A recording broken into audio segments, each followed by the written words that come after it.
Üldpildis oleme rahul, stardid läksid hästi, aga väga keerutav tuul oli, mistõttu siis peale starti ei saanud mingit stabiilset kohta nagu hoidma jääda, nagu võib-olla stabiilsema meretuulega. Et sõidu jooksul pakuti peale starti veel kümneid ja kümneid võimalusi ja kui ühe võimaluse käest lasid, siis langesid kolinal taha ja jällegi teiselt poolt, kui kaks võimalust järjest suutsid realiseerida, siis olid suure tõenäosusega fliidi eesotsas ja sooviks võib-olla järgnevatelt päevadelt rohkem siis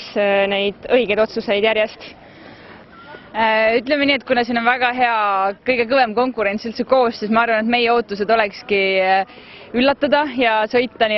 mõnes sõidus ikkagi esikümnesse ära just siin kvalifikatsioonisõitudes, et ma arvan, et sellistes oludes see on kõik võimalik, et need olud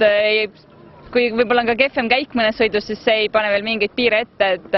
ma arvan, me lähme neid üllatavaid häid kohti püüdma. Ettevalmistusime nii, et eelmine aasta käisime siin samas Arhusis testimendil